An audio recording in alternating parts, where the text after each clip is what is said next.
Salah satu tempat pemungutan suara, TPS, yakni di TPS 06 Balongsari terancam bakal menggelar pemungutan suara ulang, karena surat suara calon anggota legislatif atau caleg DPRD Kota Surabaya, tertukar dengan dapil lainnya.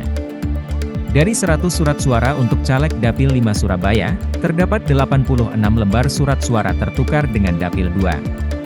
Sementara 2 TPS lain yang mengalami hal serupa terjadi di TPS 12 Banjar Sugihan dan TPS 02 Manukan Kulon.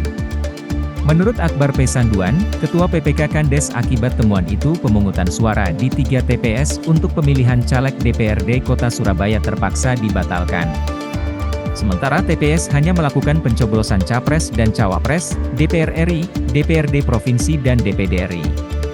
Pihaknya juga telah melaporkan temuan ke KPU Kota Surabaya beserta Bawaslu melalui Panwascam setempat dan menunggu rekomendasi selanjutnya. Sementara itu Anugrah Rahman, Panwascam Kecamatan Tandes menyayangkan tertukar dan tercampurnya surat suara antar dapil. Pihaknya menduga hal terjadi karena kesalahan distribusi dari KPU Kota Surabaya atau saat petugas memasukkan surat suara ke dalam bungkusnya.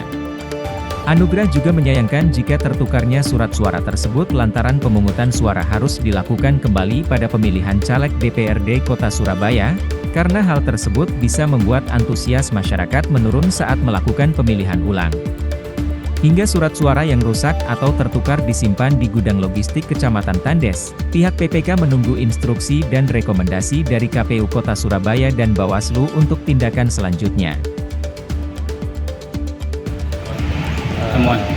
Temuan yang dilakukan oleh Panwascam, temuan awal bahwa adanya surat suara yang tertukar dari dapil 2 yang masuk ke dalam dapil 5. Nah, kami tentu akan menindaklanjuti dari temuan Panwascam Kecamatan Tandes terkait ini, dan kami juga masih menunggu surat Form A dari teman-teman Panwascam terkait temuan surat suara yang tertukar. Ketika pemungutan suara tadi, kami kan memiliki perangkat di TPS yang namanya PTPS. Itu kan ada 3 TPS di Manukan Kulon, di TPS 02, di Banjar Sugihan di TPS 12, dan di Balongsari di TPS 06. Kita menemukan adanya pelanggaran karena di situ ada surat suara DPRD Kabupaten Kota yang harusnya itu untuk dapil 2, tapi ada di dapil 5. Berada di kecamatan kami.